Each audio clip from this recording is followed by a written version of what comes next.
people. Yeah, Len, the guy was in here. He was very, very upset. I mean, he was not in a good place when I met him and we had dinner and stuff like that. He was going through this stuff constantly all day long with these migraines, and he had one like right before we started the show. And he also said that when he went to that I think it's an observatory, there's a satellite, or there's a some sort of thing in West Virginia. Are you familiar with what I'm talking about? It's a West Virginia radio. It's a dead quiet zone. It's a quiet zone, right? Where there's zero frequencies, zero EMFs, zero radio frequencies or anything like that because of the. Is it what is it? Is it some sort of like telescope that's there? Radio telescopes. Yeah. Can you find out what that thing is? What that zone is? The radio-free zone in West Virginia. It's called the quiet zone. Quiet zone. Yeah. So it's only a couple hours from my house. Oh, really? Yeah. So allegedly, he said he can go there and all of his symptoms disappear. Wow.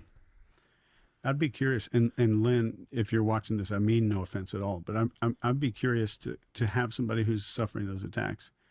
If we took them to a place that they 100% believed was a quiet zone, if the attacks would stop, if any element of that is somehow psychogenic, which doesn't discredit them at all, they're still experiencing the symptoms. Right. But did it start with a weapon, and is it continuing because of a psychogenic or some kind of issue like that?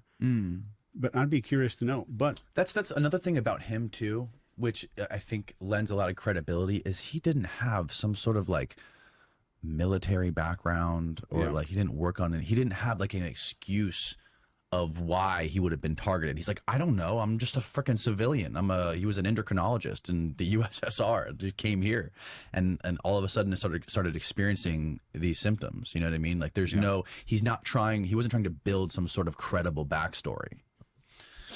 I have no explanation for any of that stuff. Yeah. No. I'm so for anybody that's going through that, I'm so uneducated. So take what I just said and I'm just throwing it out there. Voice of God. V2K is what Robert Duncan was saying that was. Voice to skull. Voice to skull, right. Yeah. Steve, look that up. That's going to be, you're going to find a rabbit hole there. And that was originally, they started that in the 1950s with Dr. Jorge Delgado, I think, at Harvard University. Yeah. He put it inside of a bull's head, if I remember. That's been a long time. This is what Jack was talking about this on the podcast, where they were trying to. He did it to a little girl, too, which doesn't get a lot of media. And it was. She thought he was her dad, and they did some interesting stuff that's probably unethical. How it works. The simplified diagram shows Chang's speech prosthetic in action. What is this? Is this the voice to skull? This is voice to skull. There's not a lot of info on it. Yeah, I wouldn't imagine. A bunch of crazy books. This book. So, with this stuff, I don't think I'm in any danger. But do you ever start looking at some of this and feel like I might fall off of like a schizophrenia cliff looking at some of this stuff? No, I'm not. No, I don't think I'm too disposed to that. But it's definitely like fun. You know what I mean? Because the thing about this kind of stuff is it seems it's a double-edged sword where it seems so fucking crazy that like you can't talk about this at dinner with anybody in your family, right? Anybody that doesn't listen to podcasts 24/7, you can't just have a casual conversation because they're going to look at you like you have two heads.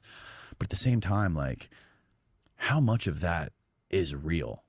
You know, like how much of that is like is it packaged in this wild woo wrapping intentionally so people don't take it seriously?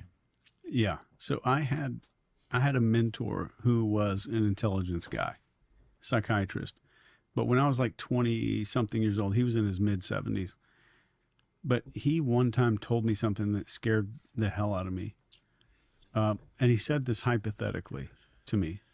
But he said, if we ever captured somebody and we want to completely discredit them during the interview, interrogation, during the, whatever's happening, I'm going to have someone in a clown suit walk by and squirt water on them with a flower. I'm going to have a person dressed as a giraffe come in there and touch them on the head.